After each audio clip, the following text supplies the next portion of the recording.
La fe es un ancla, es la certeza intangible que nos sostiene cuando la realidad se desmorona.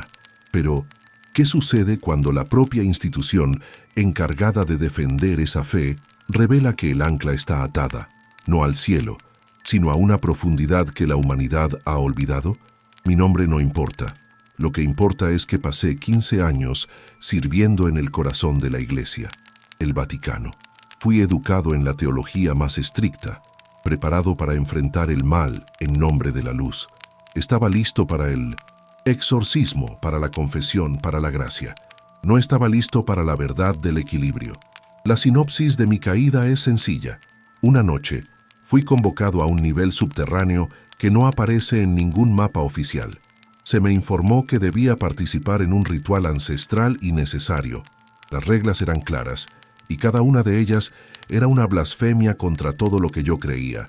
No habría cruz, no habría Biblia, y bajo ninguna circunstancia se permitiría pronunciar el nombre de Dios. Dijeron que esta era la práctica que en la antigüedad mantenía la estabilidad del mundo, la quietud antes del caos.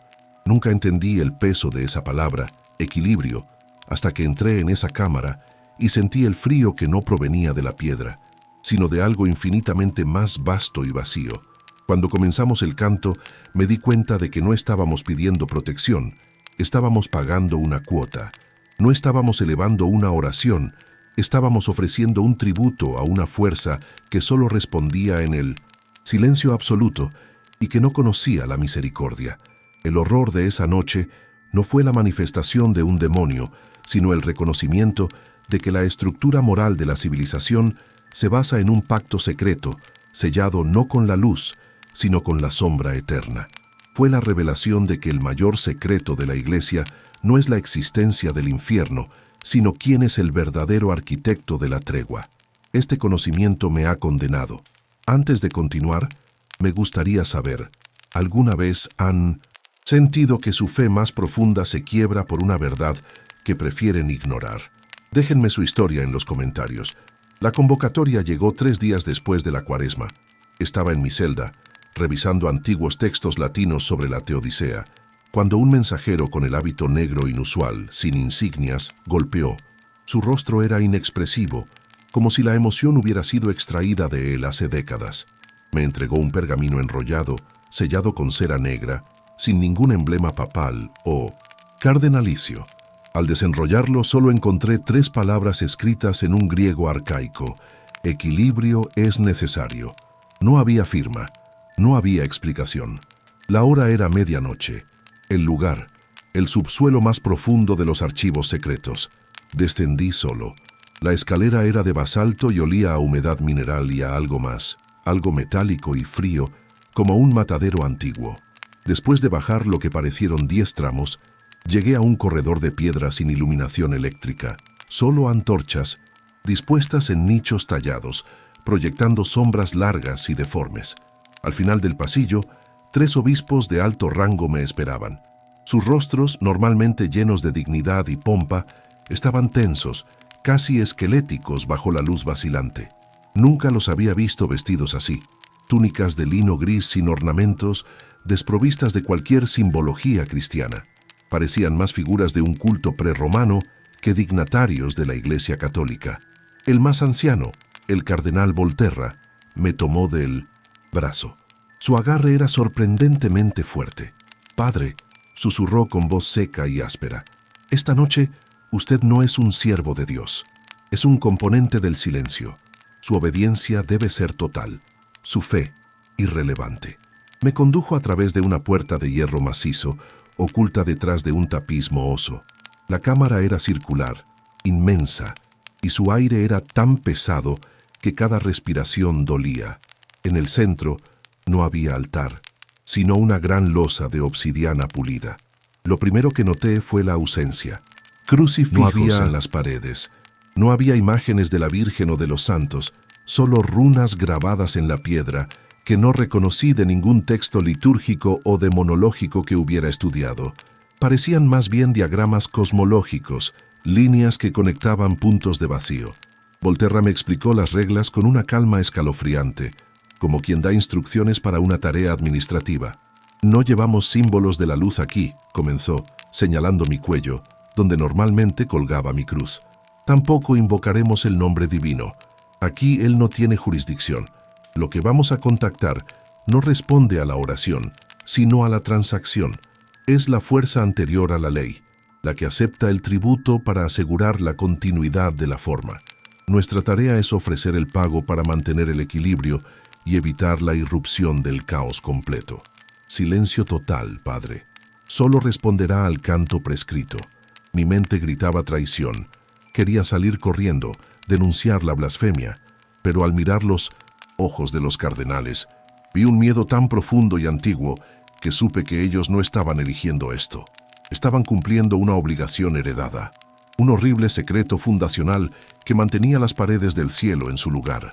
Mi corazón se hundió, reemplazado por un terror frío y racional. Estaba a punto de participar en el verdadero ritual central de la institución que se supone que adoraba al Creador. Las instrucciones para la preparación fueron minuciosas y extrañamente físicas, carentes de cualquier sentido espiritual. Me despojaron de mi sotana y me vistieron con una simple tela de lana gris, áspera contra mi piel, que parecía absorber la poca luz de las antorchas. El cardenal Volterra, con la ayuda de otro obispo, trazó marcas con una arcilla oscura casi negra sobre mis sienes y mis muñecas. Estas marcas no eran bendiciones ni protecciones, eran sellos, puntos de conexión o quizás de restricción. Sentí la arcilla fría y densa, y un escalofrío me recorrió al darme cuenta de que estas marcas probablemente servían para identificar o aislar una parte de mí que sería necesaria para el pago. El ambiente era de una concentración febril, pero silente. Nadie habló. Solo se comunicaban mediante gestos precisos y movimientos calculados. Me colocaron en uno de los puntos cardinales del círculo de obsidiana, frente a Volterra. El aire se hizo más denso, cargado de ozono, como justo antes de una tormenta eléctrica intensa. A pesar de estar muy por debajo del suelo, sentí una presión que me hacía palpitar los oídos, como si la atmósfera externa estuviera siendo manipulada. Fue en ese momento que entendí que la cámara no era solo un lugar, era una antena. La losa de obsidiana en el centro no era un altar para el sacrificio, sino un amplificador, un punto focal para extraer lo que fuera que la entidad demandaba. El tercer obispo, más joven, se acercó a la losa y colocó una esfera de metal opaco del tamaño de una naranja en el centro.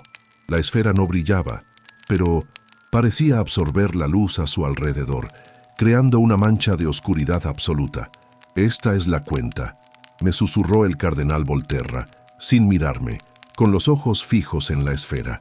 «Cada ritual es un pago, y el objeto recibe el eco de lo que ha sido entregado en la historia. Esta noche se llenará de nuevo». Lo que me aterrorizó no fue la esfera, sino la palabra eco. Indicaba que el tributo no era algo que se consumía y se olvidaba, sino que se almacenaba o se reflejaba, quizás sirviendo como una referencia, una promesa de que la deuda se seguiría pagando. Observé los símbolos grabados en la pared de piedra. Eran complejos, fractales, y al mirarlos, mi mente comenzó a sentir una ligera náusea, como si intentaran reorganizar mi percepción de la realidad. Eran formas geométricas imposibles que sugerían múltiples dimensiones superpuestas. Supe que la geometría de la fe que yo había conocido, cruz, triángulo, círculo de santidad, no tenía poder aquí. Esta geometría era la del universo anterior a la creación, la forma que existía en la nada. Mi miedo se transformó en parálisis. No era miedo a la muerte, sino miedo al conocimiento, la certeza de que mi vida entera, mi vocación, se basaba en una fachada construida sobre esta terrible y silenciosa servidumbre. Los obispos se posicionaron. El silencio se hizo total. Volterra levantó las manos, no en oración, sino en un gesto de cálculo preciso, como un director de orquesta a punto de iniciar una sinfonía prohibida. El canto comenzó. No era latín, no era hebreo, era una secuencia de sonidos guturales profundos y monótonos que vibraban en el pecho antes de alcanzar el oído. Los obispos emitían estos tonos con una precisión robótica, sin emoción, manteniendo un ritmo lento e hipnótico. Las vocales eran alargadas y las consonantes secas como piedras golpeando metal. Al unirse a ellos, sentí que mi voz no estaba cantando, sino siendo usada como un resonador. El sonido llenaba la cámara, pero no ascendía, se hundía, se compactaba, empujando la presencia hacia abajo, hacia la losa de obsidiana y la esfera. Mientras cantábamos, la presión del aire aumentó bruscamente. Sentí un dolor agudo en el pecho, como si mis pulmones no pudieran expandirse completamente. Mis ojos ardían. La luz de las antorchas pareció atenuarse, no por falta de combustible, sino porque algo estaba absorbiendo la energía visible de la habitación. Miré la esfera en el centro. Inicialmente mate y opaca, comenzó a emitir un brillo interno, muy tenue, pero de un color que nunca había visto. Una mezcla de morado profundo y negro absoluto, como el fondo del espacio que devora la luz estelar. Este brillo pulsaba al ritmo de nuestro canto, actuando como un faro para lo que venía. En mi mente, yo seguía recitando versos del Salmo 23, aferrándome a cualquier vestigio de mi fe, pero mi boca solo producía los sonidos ancestrales y vacíos. Era una disociación aterradora. Mi cuerpo y mi voz eran herramientas para un propósito que mi alma rechazaba violentamente. Lo más impactante no fue el terror sobrenatural, sino la mecánica del ritual. Era una ingeniería inversa de la oración. No estábamos pidiendo ayuda. Estábamos abriendo un canal y regulando el flujo de una energía que ya existía, pero que necesitaba una ruta precisa para ser extraída. En ese momento, sentí un cambio en la temperatura. No se hizo más frío, sino antinaturalmente neutro, como si el calor y el frío hubieran sido cancelados, dejando solo una sensación de vacío térmico. La presión creció hasta el punto en que me vi obligado a inclinarme. Vi a los obispos, sus rostros sudorosos y pálidos, pero su canto nunca flaqueó. El cardenal Volterra me miró por un instante. Sus ojos no reflejaban miedo, sino agotamiento. Era el agotamiento de quien carga con un peso insoportable, sabiendo que no hay alternativa. El conocimiento pasó de él a mí, sin palabras. No estamos invocando un mal, estamos administrando la maldad, estamos negociando con la entropía. Si no pagamos, el caos se desatará por completo y destruirá no solo a la humanidad, sino la posibilidad misma de la fe. Y eso era lo que debíamos proteger, la estructura, sin importar el costo moral. El punto culminante del canto llegó. Mi voz tembló al pronunciar la última secuencia de sílabas que resonaron en la cámara con una fuerza casi física, como un gong de hierro golpeando el silencio. De pronto, el aire dejó de ser aire y se convirtió en sustancia. Era como si hubiéramos pasado de respirar gas a respirar arena fina. Mis pulmones se cerraron en un espasmo.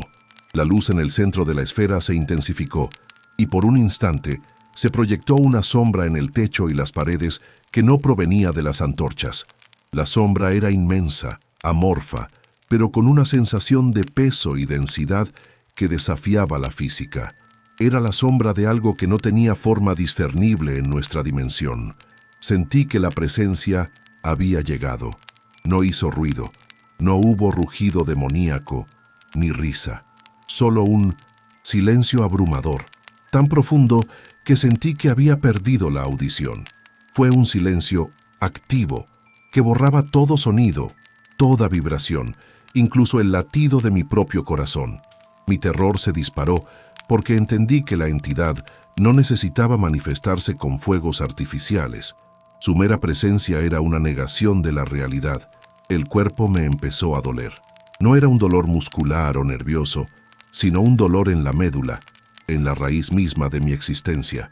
Sentí que se me drenaba la calidez. Era una sensación de ser revisado, escaneado no con malicia, sino con la fría curiosidad de un biólogo examinando un espécimen insignificante. Los obispos, incluido yo, permanecimos inmóviles, como estatuas de sal. El cardenal Volterra levantó una mano temblorosa y con extrema lentitud apuntó hacia la losa de obsidiana. No era un gesto de ofrenda, sino de presentación. Aquí está el pago. En ese instante, la esfera en el centro no solo brilló, sino que aspiró. Sentí como una parte de mí se desprendía. No fue un recuerdo ni una emoción. Fue algo más fundamental. Si tuviera que describirlo, diría que sentí la extracción de mi potencial, la capacidad de sentir verdadera alegría, el fervor de mi fe incondicional, la inocencia de mis primeros votos. Todo eso fue arrancado de mi núcleo y absorbido por la esfera. Fue un robo de la luz interna, dejando un vacío helado donde antes había convicción. Mi alma gritó, pero en el silencio absoluto de la cámara, nadie lo escuchó. Mi cuerpo se quedó quieto, obedeciendo las marcas de arcilla y la disciplina de años de sacerdocio. La entidad estaba aceptando el pago, y el pago era una parte de la humanidad esencial de los oficiantes. Era un precio insoportable, pero el ritual estaba funcionando. El equilibrio se estaba manteniendo. El terror era saber que este pacto de oscuridad permitía que miles de millones de personas continuaran su vida diaria, ajenas a que su estabilidad se compraba con la corrupción silenciosa de sus protectores. La extracción fue dolorosa, pero efímera. Duró lo que tarda un suspiro en congelarse. Cuando terminó, me sentí ligero y hueco, como una campana de bronce de la que se ha robado el badajo. La presión sobre mi pecho disminuyó ligeramente y pude respirar de nuevo, aunque el aire seguía siendo áspero y cargado de un olor a azufre glacial. La sombra en el techo se condensó aún más, adoptando una forma que, aunque seguía siendo amorfa, daba la inquietante impresión de un ojo, inmenso y sin párpados, observando la transacción. No había juicio en esa mirada, solo cálculo. Era la mirada de un acreedor revisando la calidad del oro entregado. Entendí entonces que el ritual no era una suplicación. Era un acuerdo comercial con una entidad de la que ni siquiera el más alto clero conocía la naturaleza completa, solo sus términos. Los términos eran simples, para que el universo conocido perdurara sin desintegrarse en un caos primordial, lo que ellos llamaban el despertar del caos. Se debía entregar periódicamente una porción de la luz o la esencia vital extraída de los pocos que conocían el secreto y podían canalizar la energía. Éramos, literalmente, los recolectores de la energía necesaria para aplacar a la entidad. El cardenal Volterra realizó un movimiento con sus manos, un gesto que no era de bendición sino de cierre. Parecía estar sellando el canal que habíamos abierto. La esfera de obsidiana ya no brillaba con el color púrpura y negro. Ahora era totalmente opaca, negra, con una densidad que parecía violar las leyes de la gravedad. Estaba cargada. El tributo había sido aceptado. El terror que sentí era ahora secundario al pavor existencial. Me di cuenta de que la iglesia, mi iglesia, no era solo la administradora de la fe, era la gestora de una red de contención cósmica, una burocracia del horror. El verdadero trabajo del Vaticano no era difundir la palabra, sino silenciar la verdad y al mismo tiempo alimentar a la fuerza que, si se desatara, terminaría con todo. Mis ojos se encontraron brevemente con los de otro obispo. En lugar de la desesperación o el fanatismo, vi una resignación cansada. No éramos héroes ni mártires, éramos peones forzados a vivir en la mentira para preservar la supervivencia del tablero de juego. Este pacto no era por poder terrenal, sino por la supervivencia de la dimensión. Y el costo, la continua erosión de nuestra humanidad, era el precio que debíamos pagar. La entidad se retiró tan silenciosamente como había llegado.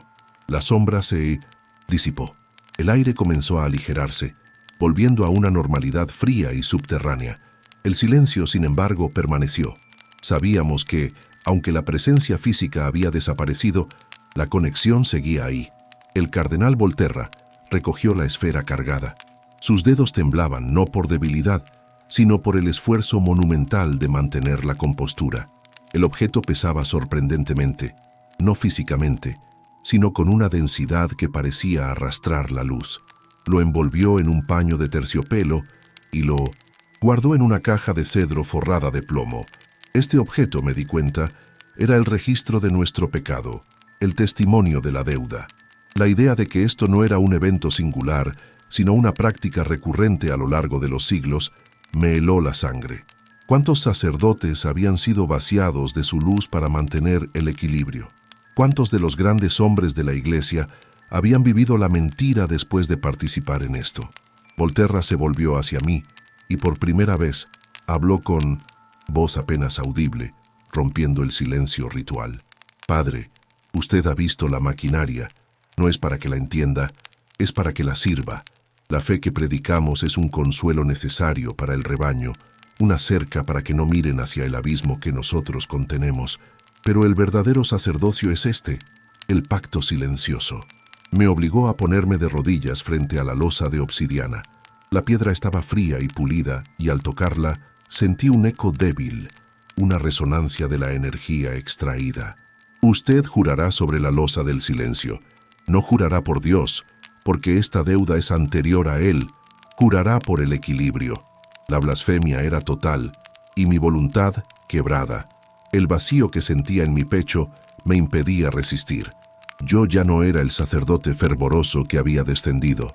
Era un administrador de secretos, un custodio del horror. Juré mantener el silencio, juré servir al equilibrio, y juré que si alguna vez revelaba esta verdad, el precio sería mi existencia completa y la liberación de la fuerza sin control. Mientras recitaba las palabras de mi nueva servidumbre, palabras que tenían más poder coercitivo que cualquier voto que hubiera tomado antes, sentí cómo la arcilla negra en mi piel se desprendía lentamente, como si la transacción hubiera sido completada y ya no se necesitara el canal. Los obispos me ayudaron a levantarme. Sus rostros reflejaban una hermandad terrible, la de aquellos que comparten un secreto tan monstruoso que destruye toda posibilidad de vida normal. Estábamos unidos no por la gracia, sino por la complicidad en el mayor engaño de la historia humana. Mi mente, aunque aterrorizada, comenzó a trabajar en la logística de la mentira. ¿Cómo volvería a dar la comunión? ¿Cómo volvería a predicar sobre el amor y la redención, sabiendo que la base de todo era la negociación con el vacío? La respuesta vino de Volterra, sin que él la pronunciara, con absoluta hipocresía. La hipocresía es el lubricante que mantiene girando las ruedas del secreto. Al salir de la cámara, el contraste con el resto del Vaticano era chocante. Subimos por la escalera de basalto, el olor a humedad mineral se hizo menos denso, y cuando finalmente emergimos a los pasillos superiores, donde la luz eléctrica y la iconografía familiar reinaban, sentí que volvía a un escenario de cartón. Los pasillos, que antes me parecían sagrados, ahora parecían ridículos, una cubierta superficial para el horror que yacía debajo. Los obispos se pusieron sus hábitos y sus insignias, y la transformación fue instantánea. Volterra volvió a ser el cardenal imponente, su rostro libre de la tensión esquelética, reemplazada por una máscara de piedad y sabiduría. Era un actor consumado. Me di cuenta de que mi propio rostro también debía hacer esa transición. Debía borrar el vacío que me habían dejado y adoptar la expresión de un sacerdote que acaba de terminar sus oraciones nocturnas en lugar de un hombre que acaba de vender una parte de su alma para evitar el apocalipsis. La telepatía del miedo que había experimentado en la cámara se convirtió en una constante. Aunque ya no sentía la presencia de la entidad, sabía que el conocimiento de su existencia me había cambiado fundamentalmente. Caminaba por los pasillos con una claridad terrible. El mundo no estaba protegido por la providencia, sino por un contrato macabro. Cada misa, cada bautismo, cada peregrinación era una distracción necesaria para que la maquinaria del equilibrio pudiera operar en secreto. No podíamos permitir que la humanidad supiera la verdad. El pánico resultante y la pérdida de la fe masiva podrían desestabilizar el equilibrio incluso más rápido que la falta de tributo. El terror no radicaba en el miedo al mal, sino en el miedo al orden del mal. No era la amenaza de un ataque, sino la certeza de un acuerdo. Cuando llegamos a la salida de la zona de los archivos, Volterra me detuvo. Me miró directamente a los ojos, con la intensidad fría que había adquirido en la cámara. «Lo que usted perdió esta noche, padre», dijo en voz baja, «le ha garantizado la vida a miles de millones de personas. Si tiene que vivir sin fe para que ellos puedan creer en algo, ese es el verdadero sacrificio». Esta justificación, esta lógica retorcida, fue casi tan aterradora como el ritual mismo. No me estaban pidiendo que creyera en el mal, sino que aceptara que el mal era un mal necesario, un contrapeso estructural. Mi fe no había sido destruida por la duda, sino por la evidencia de un pragmatismo cósmico que trascendía la moral. Mi tarea ahora era doble: servir a Dios en público y servir al equilibrio en secreto. Me di cuenta de que muchos otros obispos y cardenales con los que interactuaba diariamente debían compartir este conocimiento. Había una secta dentro de la Iglesia, no de herejes, sino de aquellos que cargaban con el secreto de la verdadera administración cósmica. Las semanas siguientes al ritual fueron una tortura silenciosa. Volví a mis tareas habituales: administrar sacramentos, dirigir estudios bíblicos, ofrecer consejo espiritual. Cada acto de devoción se sentía hueco, una farsa. Mis palabras de consuelo para los fieles sonaban vacías y resonaban con el conocimiento de que la verdadera seguridad no residía en la oración que yo ofrecía, sino en el pacto que yo había sellado en el subsuelo. La parte de mí que había sido extraída, mi fervor inicial, mi inocencia, dejó un vacío que no podía llenar. Me sentía apático ante la belleza de la liturgia, insensible al milagro de la gracia. Me había convertido en un autómata espiritual. Sin embargo, lo más inquietante era la reacción de los otros participantes. Cuando me cruzaba con el cardenal Volterra o los otros dos obispos en los pasillos, nos saludábamos con el formalismo habitual, pero había un entendimiento tácito, un reconocimiento sombrío en sus ojos. Ellos también estaban vacíos, pero vivían con la misma obligación. Parecían más funcionales, de hecho, más enfocados que antes. El peso del secreto parecía haberlos despojado de toda frivolidad o distracción. Eran guardianes eficientes. Un día, Volterra me llamó a su oficina para una reunión sobre asuntos administrativos. Mientras hablábamos de la organización de una conferencia teológica, noté que sus manos, mientras hojeaba documentos, mostraban cicatrices muy finas y pálidas en las muñecas, justo donde la arcilla oscura me había marcado. Era una evidencia física de la repetición del ritual, una señal de que la extracción de la esencia se había realizado innumerables veces. No era un sacrificio de una sola vez, era una hemorragia recurrente. Quise preguntarle: ¿cuánto tiempo más? ¿Cuántas veces podemos vaciarnos antes de que no quede nada más que cáscara? Pero el miedo a desatar el juramento del silencio era más fuerte. Sabía que la entidad, aunque no presente, monitoreaba la lealtad de sus administradores. La única forma de redimirme, me di cuenta, no era exponer el secreto, sino cumplir mi parte del pacto a la perfección. Ser el sacerdote ejemplar que sirve de fachada. Solo manteniendo la mentira perfecta se evitaba el colapso. Este era el costo del equilibrio, mi alma, mi verdad, a cambio de la estabilidad cósmica. La carga de este conocimiento era insoportable. Empecé a tener pesadillas recurrentes, no con demonios gritando, sino con la esfera de obsidiana en el centro, pulsando con mi luz robada. Me despertaba con el corazón acelerado, sabiendo que mi vida ya no me pertenecía, sino a la administración de un terror antiquísimo. La tensión se hizo mi compañera constante. Me volví hiperconsciente de los sonidos y los silencios del Vaticano. Cualquier crujido en la piedra o sombra inusual me recordaba la existencia de los niveles inferiores y el horrible secreto que albergaban. Empecé a estudiar con obsesión los textos apócrifos y las referencias oscuras en la literatura eclesiástica temprana, buscando pistas sobre el origen de esta fuerza sin nombre que exigía tributo. Encontré referencias veladas a cultos precristianos, a deidades del vacío que precedían al concepto de creación y destrucción, textos que hablaban de un gran silenciador que dormía bajo el mundo y cuya quietud era comprada con la esencia de los hombres. El terror se multiplicó al confirmar que el conocimiento del pacto no era una invención reciente de un grupo disidente, sino una tradición que databa de la fundación misma de la fe organizada. El miedo a la entidad se volvió abstracto. Era el miedo a la permanencia de su poder. El verdadero horror era que el sistema que yo admiraba había sido diseñado desde el principio para esta servidumbre. Un día, mientras estaba en la biblioteca, el cardenal Volterra se sentó a mi lado. Estaba leyendo un libro antiguo, encuadernado en cuero marrón. Sin levantar la vista me dijo: «El equilibrio exige mucho, padre, pero es la única barrera. Piense en ello. ¿Qué prefiere? ¿Que el mundo sepa la verdad y se desintegre en el caos, o que crea en la luz, mientras nosotros, en la sombra, pagamos el precio para que esa luz siga existiendo? No esperó mi respuesta. Era una declaración, no una pregunta. Me dio a entender que la hipocresía era el acto supremo de amor por la humanidad. El verdadero martirio no era morir por la fe, sino vivir en la mentira por ella. Mi mente, que había sido entrenada para buscar la verdad absoluta, estaba siendo forzada a aceptar la verdad dualista, la verdad para el rebaño y la verdad para los pastores. Esta doble vida me estaba destrozando. La fe que quedaba en mí luchaba constantemente contra el conocimiento del vacío. Empecé a rezar con más fervor que nunca, no para que Dios me salvara, sino para que me diera la fuerza de soportar la certeza de que Él no tenía el control total sobre esta parte del cosmos.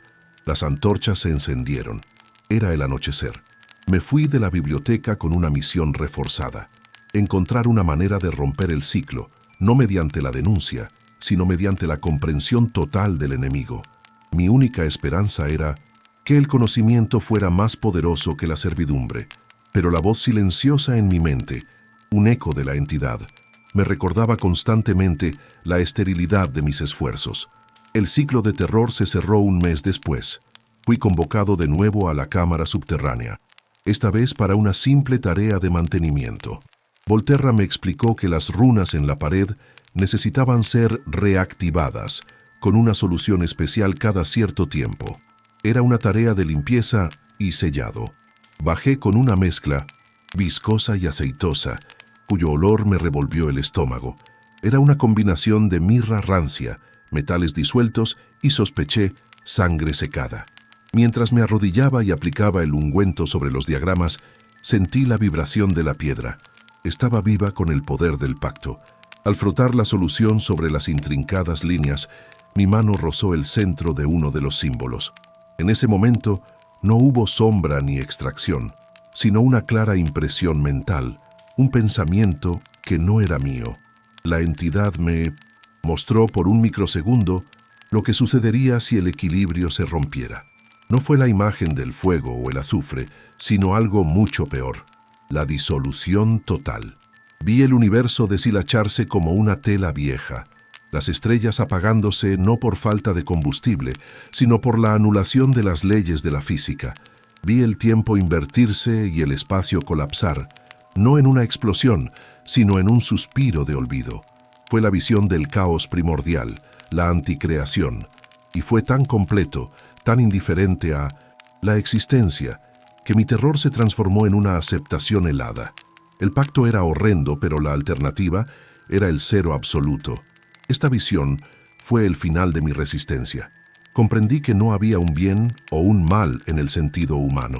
Solo había la existencia y la no existencia. Y los obispos, los administradores del secreto, estaban eligiendo la existencia a cualquier costo. Terminé de aplicar el ungüento. Subí la escalera en silencio, mi mente clara y vacía. Mi fe en Dios, el Dios de Nduindenses, amor y misericordia, había muerto, reemplazada por la obediencia al Dios del equilibrio, la fuerza impersonal que exige tributo. Al llegar a la superficie, sabía que mi vida como sacerdote era ahora una mentira necesaria. Me puse mi sotana, mi cruz, ahora un símbolo vacío, y volví al mundo. La gente me sonreía, buscaba mi bendición, y yo se la daba, sabiendo que la única bendición real era el silencio que yo mantenía. El verdadero horror no era que el diablo existiera, sino que la única cosa que lo mantenía a raya no era la voluntad de Dios, sino el pragmatismo de un pacto ancestral, y que yo era ahora un guardián de ese contrato. Desde aquella noche, mi vida ha sido una eterna paradoja. Oficio misas, predico sobre la esperanza y la redención, pero cada palabra es una capa de pintura sobre el basalto frío de la verdad que se oculta bajo mis pies. El vacío que me fue extraído nunca se llenó. Me volví más eficiente, más metódico en mis deberes, pero mi capacidad de sentir verdadera alegría o fe genuina se ha extinguido. Soy un recipiente vacío que realiza funciones sagradas por la mera necesidad de mantener la fachada. Ahora, cada vez que veo la Basílica de San Pedro, no veo la gloria de la cristiandad. Veo la chimenea de un reactor subterráneo, una compuerta que sella el abismo, y cuyo mantenimiento exige la corrupción moral y espiritual de sus propios guardianes. El ritual que presencié no invoca a Dios, sino que apacigua a la ausencia de Dios, a la fuerza que existía antes de que la luz fuera concebida. Y lo más aterrador de todo es que sé que no hay escapatoria. Romper el juramento no solo me costaría la vida, desataría el caos que el pacto ha contenido durante siglos. Soy un prisionero de la supervivencia cósmica, condenado a una vida de mentira para que otros puedan vivir una vida de creencia. Los otros obispos y cardenales, mis compañeros en este secreto, viven sus vidas con la misma resignación. Nos reconocemos en la mirada, una hermandad silenciosa de hombres vaciados que han tropezado con el secreto más oscuro de la civilización. La fe es una ilusión y el orden se compra con el alma. Si me preguntan si he perdido la fe, les diría que perdí algo peor. Perdí la ilusión de la inocencia. Sé que en algún nivel, muy por debajo de la Tierra Santa, la esfera de obsidiana se enfría lentamente, cargada con la esencia robada, esperando el próximo ritual. Y yo estaré allí, porque el equilibrio es necesario, y el silencio es el único lenguaje que la fuerza entiende. Mi única forma de rebelión ahora es esta confesión anónima, un eco digital lanzado al vacío, esperando que la verdad, por terrible que sea, encuentre a alguien que entienda el verdadero costo de la luz. Si la historia termina aquí, es porque el silencio finalmente me encontró. Pero sepan esto, la iglesia que ven protege algo mucho más antiguo que su Dios, y es algo que está hambriento.